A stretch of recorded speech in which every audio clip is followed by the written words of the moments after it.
بسم اللہ الرحمن الرحیم۔ اللہ تبارک و تعالیٰ کے پاکیزہ نام سے آغاز کرتے ہیں جو بہت مہربان نہایت رحم والا ہے۔ بابو سکر الانہار، نہروں کے پانی کو روک لینے کا باب۔ نہر سے مراد یہ ہے کہ جیسے دریا بہہ رہا ہو نا، اس میں سے پھر ذیلی شاخیں نکلتی ہیں، ان کو نہر کہتے ہیں۔ بعض تو بڑی نہریں ہوتی ہیں، بعض اس سے پھر نکلتی ہیں آگے، وہ اور چھوٹی نہریں ہوتی ہیں۔ پھر یہ باغات وغیرہ کے اندر جو کھیتوں کے بیچ سے نکل رہی ہوتی ہیں اس کو نالی کہہ دیتے ہیں، میں چھوٹی نالی ہے، اس کے ذریعے پانی پھر کھیتوں اور باغات تک پہنچتا ہے۔ تو اس میں انہی نہروں سے مراد یہی ہے کہ اگر باغات تک ایک پانی کی نالی بہہ رہی ہے، یہ اس کا باب کہ اس سے پانی آگے دینا ہے، روکنا ہے، کیا مسئلہ ہے۔ بعض اوقات ایسا ہوتا ہے کہ جیسے آپ کی زمین جو ہے دریا کے قریب ہے تو آپ کی زمین سے پانی ہو کر پھر آگے جاتا ہے، یا بعض اوپر ہوتی ہیں زمینیں اور پھر علاقہ ڈھلان میں ہوتا ہے، نشیبی علاقہ ہوتا ہے، آپ کے باغ سے پانی ہو کر پھر نیچے تک پہنچتا ہے۔ تو جب اب تو خیر یہ گورنمنٹ نے تمام نظام اپنے ہاتھ میں نہری نظام لیا ہوا ہے، پہلے دور میں قدرتی طور پہ یہ چیزیں ہوتی تھیں اور اس میں کوئی ٹیکس وغیرہ تو دینا نہیں ہوتا تھا، تو اس میں اصول یہ تھا کہ جس کا پہلے باغ ہوگا پانی حاصل کرنے کا حق اسی کو ہوگا، پھر وہ روک نہیں سکتا تھا۔ وہ روکا گیا کیسے؟ پیچھے سے فلو آ رہا ہے، زیادہ یہ کہ بند باندھ کے آپ زیادہ روک لیں گے پھر وہ نالی بھر کے بہنے لگے گی، تو پھر اس کو کھول دیا کرتے تھے کہ چلو پھر آگے چلا جائے۔ تو اس طرح یہ ذرا ذہن میں رکھیں، پھر یہ حدیث آپ کو صحیح سمجھ میں آئے گی۔ اور اس میں امام بخاری رحمۃ اللہ علیہ دو حدیثیں آپ نے ایک جگہ جمع تعالیٰ عنہ وغیرہ کا ہوتا ہے، سندیں مختلف ہوتی ہیں تو وہ ایک ہی جگہ اس کو جمع کر دیتے ہیں۔ تو یہ ہے 2359 اور 2360 نمبر حدیث پاک۔ حضرت عبداللہ بن زبیر رضی اللہ تعالی عنہ بیان کرتے ہیں کہ انصار میں سے ایک شخص نے نبی کریم صلی اللہ علیہ وسلم کے سامنے حضرت زبیر سے اس سیاہ پتریلی زمین کے نالے کے متعلق جھگڑا کیا جس کا پانی مدینے کے لوگ کھجور کے درختوں کو دیا کرتے تھے۔ صورتحال یہی تھی کہ حضرت زبیر کا باغ اوپر والے حصے میں تھا، اس کا نشیبی تھا اور آپ کے وہاں سے پانی نکل کر آتا۔ تو ان انصاری صحابی نے نبی کریم صلی اللہ علیہ وسلم کی بارگاہ میں آ کر یہ دعویٰ کیا کہ ان کا یہ پانی پہلے ان کے پاس آتا ہے پھر میرے پاس آتا ہے، دیر لگتی ہے، آپ اس کا کوئی اور متبادل حل بتائیں، یا یہ کہ یہ پانی نہ روکیں اور مجھے ملنا چاہیے وغیرہ وغیرہ، ان کا اعتراض تھا۔ انصاری نے حضرت زبیر سے کہا کہ پانی کو چھوڑ کر گزرنے دو۔ حضرت زبیر نے اس کا انکار کیا۔ پھر ان دونوں نے نبی کریم صلی اللہ علیہ وسلم کے سامنے اپنا اپنا موقف پیش کیا، اوپینین پیش کیا۔ تب نبی کریم صلی اللہ علیہ وسلم نے حضرت زبیر سے فرمایا کہ اے زبیر، پہلے آپ پانی دے لیا کریں، پھر پانی کو اپنے پڑوسی کی طرف چھوڑ دو۔ اب چونکہ یہ نہیں فرمایا کہ آپ پانی کو نکلنے دیں، پہلے اس کے پاس جانے دیں، بلکہ سرکار نے فرمایا روک کر پہلے خود پانی دے لیں پھر آگے۔ وہ انصاری اس پر جلال میں آ گئے ایک دم، تو وہ انصاری غضب میں آ گئے۔ اس نے کہا کہ ہاں زبیر آپ کے پھوپھی زاد ہیں نا، یعنی آپ نے اس لیے ان کے شاید حق میں فیصلہ کر دیا کہ آپ پھوپھی زاد ہیں۔ یہ انصاری جو تھے ان کے نام کو مخفی رکھا گیا ہے، محدثین نے نام ظاہر نہیں کیا۔ اب ان کے بارے میں مختلف آراء ہیں جو انشاءاللہ میں بھی آپ کو ذکر کرتا ہوں کہ کیا حکم شرع تھا اس بے اختیاری اظہار غضب کا۔ اس سے رسول اکرم صلی اللہ علیہ وسلم کا چہرہ انور متغیر ہو گیا، یعنی جب کوئی ناگوار بات سرکار سنتے تھے، آپ کو رنج یا اذیت ہوتا تھا تو آپ کے چہرے سے فوراً وہ چیز ظاہر ہو جاتی تھی۔ بعض لوگ جو بھی ان کی قلبی کیفیات ہوتی ہیں وہ چہرے پر عیاں ہو جاتی ہیں، اور رحمت کونین صلی اللہ علیہ وسلم کا ایسی ہوتا تھا، خوش ہوتے تھے چہرہ ایک دم کھل جایا کرتا تھا، اگر آپ رنجیدہ ہوتے یا جلال میں آتے تو چہرہ انور سرخ ہو جاتا، تو آپ کے چہرے کا رنگ متغیر ہو گیا۔ چنانچہ آپ نے فرمایا کہ اے زبیر، تم اپنے درختوں کو پانی دو، پھر پانی کو روک لو حتیٰ کہ وہ باغ کی مڈیروں تک چڑھ جائے۔ یعنی ایک تو ہے کہ نالی بہہ رہی ہے اور اوپر سائیڈ میں جو بنائے ہوتے ہیں بہت اونچی دیواریں ہوتی ہیں اس کی، تو آپ پانی دے کے چھوڑ دیا کرتے تھے۔ سرکار فرمایا روک لو اور اس کو اوپر تک آنے دو، پھر اس کے بعد تھوڑا چھوڑو تاکہ اس کو پانی مل جائے۔ تم درختوں کو پانی دو، پھر پانی کو روک لو حتیٰ کہ وہ باغ کی مڈیروں تک چڑھ جائے۔ حضرت زبیر نے کہا اور خدا کی قسم یہ آیت اسی ہمارے فیصلے کے متعلق نازل ہوئی تھی۔ ترجمہ کیا ہے؟ تو اے رسول مکرم، آپ کے رب کی قسم یہ لوگ اس وقت تک مومن نہیں ہو سکتے جب تک یہ ہر باہمی جھگڑے میں آپ کو حاکم نہ مان لیں، پھر آپ کے کیے ہوئے فیصلے کے خلاف اپنے دلوں میں تنگی بھی نہ پائیں اور اس کو خوشی سے مان لیں۔ سورہ نساء آیت نمبر 65 یہ نازل ہوئی۔ تو اب یہ ذرا اس میں تفصیل یہ ہے کہ جو صحابی تھے جیسے میں نے بتایا تھا وہ انصاری، ان کے نام کو ظاہر نہیں کیا گیا، اس میں مختلف محدثین نے کلام کیا۔ بعض نے کہا وہ منافق شخص تھا، اور بعض نے کہا کہ وہ اس وجہ سے، اس طرح کہنے کی وجہ سے اسلام سے باہر ہو گئے تھے۔ لیکن ایک حدیث میں ہے کہ اس شخص نے بعد میں غزوہ بدر میں شرکت کی تھی، اور جتنے بدری صحابہ ہیں وہ ان کے لیے جنت کی بشارت ہے۔ اس کا مطلب یہ ہے، محتاط قول یہی ہے کہ ہم یہ کہیں کہ یہ انصاری تھے، مسلمان تھے، صحابی رسول تھے، لیکن اچانک طبیعت میں ایک جوش سا پیدا ہوتا ہے، بعض اوقات انسان ایسے کلمات کہہ دیتا ہے جس میں بعد میں خود وہ شرمندہ ہوتا ہے، ان کی زبان سے نکل گیا اور انہوں نے پھر اللہ کی بارگاہ میں توبہ کی، تبھی اللہ تعالیٰ نے ان کو پھر غزوہ بدر میں شمولیت کی توفیق عطا فرمائی۔ اور اگر خدا نخواستہ ایسا ہوتا کہ وہ منافق ہوتے یا پھر اس کی وجہ سے معاذ اللہ دائرہ اسلام سے خارج ہو چکے ہوتے اور ایمان ہی نہ لاتے تو غزوہ بدر میں شرکت ان کو کوئی نفع نہ دیتی، اور نبی کریم صلی اللہ علیہ وسلم ان کا استثناء فرماتے کہ یہ سب تو جنتی ہیں لیکن یہ نہیں۔ لیکن نبی کریم صلی اللہ علیہ وسلم نے مطلقاً غزوی جو بدری صحابہ ہیں ان کے لیے جنت کی بشارت دی ہے، جس کا مطلب یہ ہوا کہ یہ ایک دم ایک کیفیت بنتی ہے، بعض اوقات انسان اس کیفیت پہ کنٹرول نہیں کر پاتا، اور ایسا معاملہ ہوا، لہٰذا ان کا ادب و احترام اپنے مقام پر رہے گا، اور آپ کا غزوہ بدر میں شرکت کرنا اور نبی کریم کا تمام ان صحابہ کو جو غزوہ بدر میں شرکت کرتے ہیں جنتی کہنا، یہ لازم ثابت کرتا ہے کہ آپ نے بیچ میں توبہ کی سعادت حاصل کی۔ تو اب ہوا یہ کہ پہلے جو نبی کریم صلی اللہ علیہ وسلم کا فیصلہ تھا وہ ایک مشورہ تھا، اے زبیر آپ پانی دے لیں، پھر ان کو لیے بھی چھوڑ دو، کیونکہ پانی کا حق تو آپ کا ہے۔ جب باغ میں پانی آیا ہے، جس کے باغ میں پانی پہنچ رہا ہے وہ اس کا حق ہے، چاہے سٹور کرے چاہے آگے نہ بھیجے۔ لیکن نبی کریم صلی اللہ علیہ وسلم نے، جیسے کہ پچھلی حدیث میں بھی آپ نے سنا پچھلے پروگرام میں، کہ نبی کریم صلی اللہ علیہ وسلم نے پانی کو منع کرنے سے، روک لینے سے منع کر دیا کہ بھئی کسی مسلمان سے پانی نہ روکیں اگر آپ کے پاس ہے تو یہ پہلا مشورہ تھا۔ جب انہوں نے اس طرح کا معاملہ کیا کہ گویا کہ اس فیصلے کو آپ پسند نہیں فرما رہے، تو سرکار نے پھر حکم جاری کیا کہ اب حکم یہ ہے کہ پانی چونکہ تمہارا ہے اس کو روک لو، اور اس کو منڈیر سے آگے نہ جانے دو، میں نے منڈیر بھرنے دو، پھر دیکھیں گے۔ تو یہ نبی کریم صلی اللہ علیہ وسلم کا ایک فیصلہ تھا جس کو قبول کرنا چاہیے تھا، لیکن وہ ایک تقاضائے بشریت کے تحت ان سے اچانک ایسا ہوا، لیکن اللہ نے ان کو پھر سنبھلنے کا موقع عطا فرمایا، اور اتنی بڑی سعادت کہ وہ غزوہ بدر میں شریک ہوئے۔ اب اس جو آیت اس قضیے یا اس معاملے کے حق میں نازل ہوئی ہے وہ قابل توجہ ہے۔ یہ یاد رکھیں کہ بعض اوقات آیات کا نزول ایک خاص واقعے کے لیے ہوتا ہے، لیکن اس میں جو بات بیان ہوتی ہے، جو حکم بیان ہوتا ہے، وہ قیامت تک کے لیے ہے، کیونکہ قرآن کوئی ایک مخصوص شخص یا مخصوص زمانے کے لیے نازل نہیں ہوا،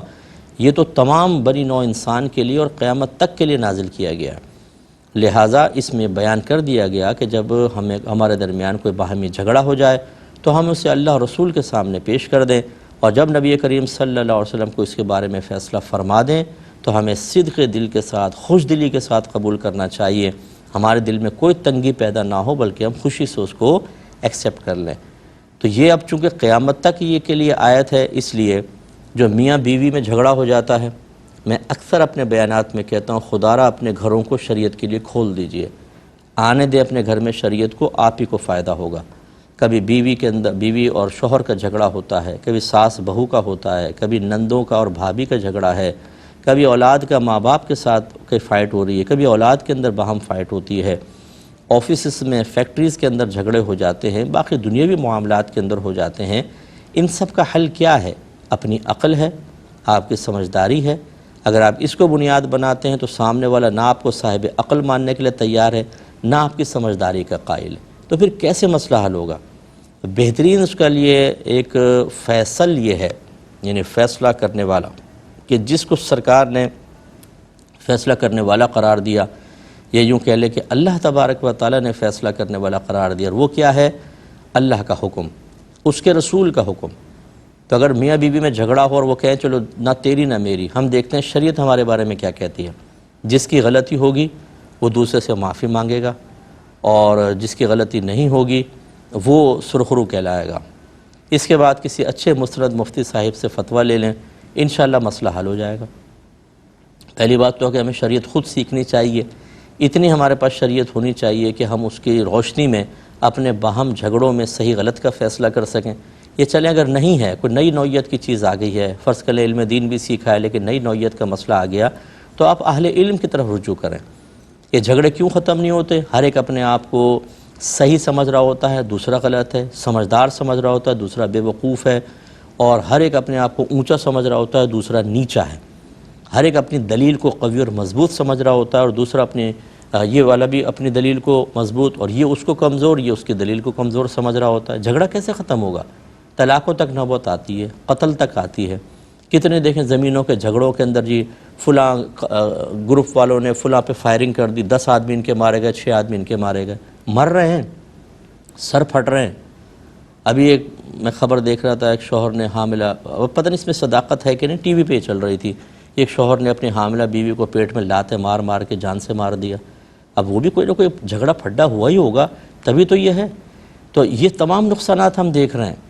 دشمنیاں ہو رہی ہیں، خوف زدہ ہو رہے ہیں، کہیں سے گولی لگ جائے گی، کسی کو کڈنیپ کر لیں گے، لیکن شریعت کی طرف نہیں آئیں گے۔ یہ ہمارا بڑا المیہ ہے۔ میری گزارش ہے، اللہ تعالیٰ نے اپنے حبیب کریم صلی اللہ علیہ وسلم کو حکم دیا، سرکار نے حکم بیان کیا، صحابہ کرام تو پہلے ہی نبی کریم صلی اللہ علیہ وسلم سے اکتساب کر رہے تھے، اب اور زیادہ آپ کی طرف مائل بھی ہوئے، اور ایک بڑا حکم سامنے آ گیا کہ نبی کریم جو فیصلہ کر دیں گے اس کو قبول کرنا ہوگا۔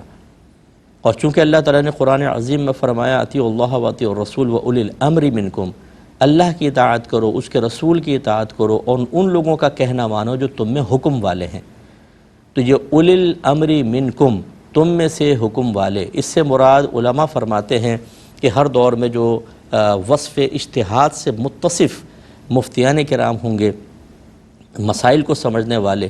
جو لوگوں کی تربیت کر رہے ہیں، ان کو دین سکھاتے ہیں، ان سے وہ مراد ہے۔ اس کا مطلب یہ ہوا کہ بعض اوقات آپ قرآن سے رجوع کرتے ہیں، حدیث سے رجوع کرتے ہیں، لیکن اس میں اپنے مسئلے کا حل نہیں پاتے۔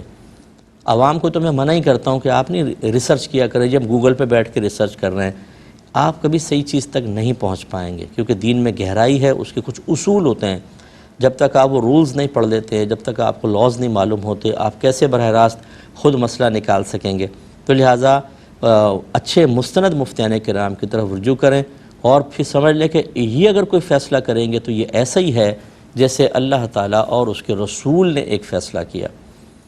اب یہ نہیں کہ معاذ اللہ میں برابر کر رہا ہوں، بلکہ یہ اللہ کا چونکہ حکم ہے کہ تم اللہ کا حکم مانو، رسول کا حکم مانو، اور جو تم میں حکم والے ہیں ان کا کہنا مانو۔ تو گویا کہ آپ ان کا کہنا مان رہے ہیں اللہ کے حکم کی وجہ سے۔ اس کا مطلب یہ ہوا کہ جو اچھے مستند مفتیان کرام ہوتے ہیں وہ جب کوئی فتویٰ دیتے ہیں تو چونکہ اللہ نے فرمایا ان کا حکم مانو، اب یہ تو غلطی بھی ہو سکتی ہے بتقاضۂ بشریت کہ وہ صحیح مسئلہ نکالتے ہیں۔ جیسے جدید مسائل ہیں، ایک کہتے ہیں جی خون کی ڈونیشن جائز نہیں ہے، دوسرا کہتے ہیں خون کی ڈونیشن جائز ہے۔ اب یا تو یہ خطا کر رہے ہیں، یہ خطا کر رہے ہیں۔ لیکن جب اللہ نے آپ سے فرما دیا اولی الامر منکم کا حکم مانو، ان کا کہنا مانو، اس کا مطلب یہ ہوا کہ اگر ایک مجتہد دیانتداری سے غور و تفکر کر کے ایک مسئلہ نکالے، اور فرض کر لیں وہ غلط مسئلہ بھی نکالتا ہے، تب بھی آپ کا اس کی اطاعت کرنا آپ کے لیے کوئی قابل گرفت نہیں، آپ بروز قیامت بری ذمہ ہوں گے۔ تو اس لیے سب سے پہلا کام کیا ہے؟ اچھے مستند مفتیان کرام کو رابطے میں رکھنا، اپنے ٹیلی فون کے اندر کم از کم ایک اچھے مستند مفتی صاحب کا نمبر سیو کریں، اپنے گھر والوں کو بھی دیں، اور اپنے بچوں کا ذہن بنائیں کہ کبھی ایسا ہو جائے تو ان سے آپ رجوع کریں، اور پھر ان سے آپ واٹس ایپ پہ معلوم کر لیں، میل کے ذریعے معلوم کر لیں، یہ ریٹن آپ نے فتویٰ لینا ہے معلوم کریں، یا پرسنل کوئی ملاقات ہو جائے تو آپ جا کے بالمشافہ ان کے سامنے بیٹھیں اور اپنے مسئلے کو ذکر کریں اور مسئلے کا حل نکالیں۔ اس میں یقیناً آپ کو تکلف کرنا پڑے گا، تو اس میں تھوڑا بہت تکلف حاصل کر لیں۔ جب آپ کیس لڑتے ہیں تب بھی تو کورٹ میں جاتے ہیں، وکیل کو فیس بھی پے کرتے ہیں، جبکہ مفتیان کرام تو پیسے بھی نہیں لیتے۔ ہم سینکڑوں مسئلے روزانہ حل کر رہے ہوتے ہیں، اتنی میلز آتی ہیں، اتنے فتوے لکھے جا رہے ہوتے ہیں، میں واٹس ایپ پہ جواب دے رہا ہوں، ہم تو کسی سے ایک پیسہ بھی نہیں لیتے، مفت میں آپ کو دین مل رہا ہو پھر بھی آپ مائل نہ ہوں، پھر بھی ان جھگڑوں اور بے برکتیوں کی طرف ہی متوجہ ہوں، یہ غلط چیز ہے۔ اس طرح آپ ان سے رجوع رکھیں، اللہ بہتر کرے گا، خصوصاً طلاق کے مسائل، خصوصاً وراثت کی تقسیم کے مسائل، خصوصاً اگر اپنی اولاد کے مابین آپ کوئی چیز تقسیم کرنا چاہتے ہیں پہلے مسئلہ معلوم کریں۔ اسی طرح آپ کوئی کاروبار کرنا چاہتے ہیں پہلے معلوم کر لیں، آپ نے انویسٹمنٹ کرنی ہے معلوم کریں۔ اسی طریقے سے آپ نے کسی سے آپ نے کہا بھئی میں نے تمہیں ایک چیز دی تھی تم نے ضائع کر دی، مجھے پیسے دو، اس کو تاوان کہتے ہیں، تو اس کا پہلے مسئلہ معلوم کر لیں کہ آپ اس وقت تاوان کے مستحق ہوں گے کہ نہیں ہوں گے۔ مثلا آپ نے کسی کے پاس امانت رکھوائی اور اس نے اس مال کی ویسے ہی حفاظت کی جیسے اپنے مال کی حفاظت کرتا ہے، تو یاد رکھیں اگر امین کے پاس سے وہ چیز ہلاک ہو جاتی ہے تو اس پر کوئی تاوان نہیں ہوتا۔ مثلا آپ نے کسی کے پاس سونے کے سیٹ رکھوائے، اس نے اپنے تجوری میں رکھ دیے، گھر میں چور آئے اس کا مال بھی لے گئے، آپ کا مال بھی لے گئے، ایک پیسے کا دیندار نہیں ہے یہ۔ لیکن ہم کہتے ہیں میں تو تمہارے پر رکھوایا تھا، مجھے نہیں پتہ کہاں گئے، تم مجھے پیسہ دو، ہم لے کے نکل رہے تھے۔ یہ حرام ہے جو آپ پیسہ لے رہے ہیں۔ زیادہ یہ ہے کہ آپ اس سے معلوم اس پہ شرعی اصول ہوتا ہے کہ اس سے قسم کھلوائیں گے آپ کہ بھئی ٹھیک ہے، یعنی آپ گواہ لے کر آئیں کہ واقعی اس نے خیانت کی، نہیں لائیں گے تو وہ قسم کھائے گا بس کہ خدا کی قسم میں نے پوری حفاظت کی تھی لیکن مال چوری ہو گیا، پھر اسی کے حق میں فیصلہ ہوگا۔ اگر آپ کہتے ہیں کہ جی وہ تو اس طرح جھوٹی قسم کھا کے کر لے گا، ٹھیک ہے، شرعی ظاہری شرع کے مطابق تو اسی کا مال ہے، وہ اس نے قسم کھائی بری ذمہ ہو گیا، اب میدان محشر میں پکڑا جائے گا۔ یہ نہیں ہے کہ میں کوئی حوصلہ افزائی کر رہا ہوں، لیکن کہنے کا مطلب یہ ہے کہ اگر آپ مسائل نہیں سیکھتے ہیں اور اللہ تعالیٰ اس کے رسول کے احکام کو بنیاد نہیں بناتے ہیں، یا کوئی جدید مسئلہ آ گیا تو اہل علم سے جو واقعی فتویٰ دینے کے اہل ہیں رجوع نہیں کرتے ہیں تو پھر تباہی ہے۔ کبھی آپ ظلم کے مرتکب ہوں گے، کبھی آپ حرام مال کسی کا کھائیں گے، کبھی آپ غصب کریں گے اور بروز قیامت قابل گرفت ہوتے جائیں گے۔ اور خصوصاً میں بار بار کہتا ہوں خدا را اپنی اگلی نسلوں پر تھوڑا سا رحم کریں۔ اپنے بچوں کو اگر آپ دین سے دور رکھیں گے، انہیں یہ شعور ہی نہیں دیں گے کہ دین کی پیاس کہاں سے بجھانی ہے۔ اگر آپ ان کو یہ بتائیں گے نہیں کہ دین کا مسئلہ بیٹا کیسے حل کیا جاتا ہے، تو آپ نے تو ان کو ایک گویا کہ جنگل میں چھوڑ دیا کہ بیٹا یہ پار کر لینا جنگل، اور نہ آپ نے کوئی رہنما دیا، نہ حفاظتی اقدامات کے کچھ معاملے دیے، اور آپ ہٹ گئے، آپ دنیا سے رخصت ہو گئے، ان کو نفس و شیطان کے حوالے کر دیا۔ اس طرح کئی ماں باپ آخرت میں پھنسیں گے اور بری طرح پھنسیں گے، کیونکہ اپنی اولاد کی تربیت کی ایک ذمہ داری ہوتی ہے اور آخرت میں اس کا حساب دینا ہوگا۔ اس لیے ہماری باتوں پہ غور کریں، بغیر برا مانیں، اور اپنے بچوں کی تربیت صحیح انداز سے ہونی چاہیے اور صحیح ان کو راستہ دکھائیں۔ وآخر دعوانا ان الحمدللہ رب العالمین۔ اللہم صلی علی محمد وعلی آلہ وصحبہ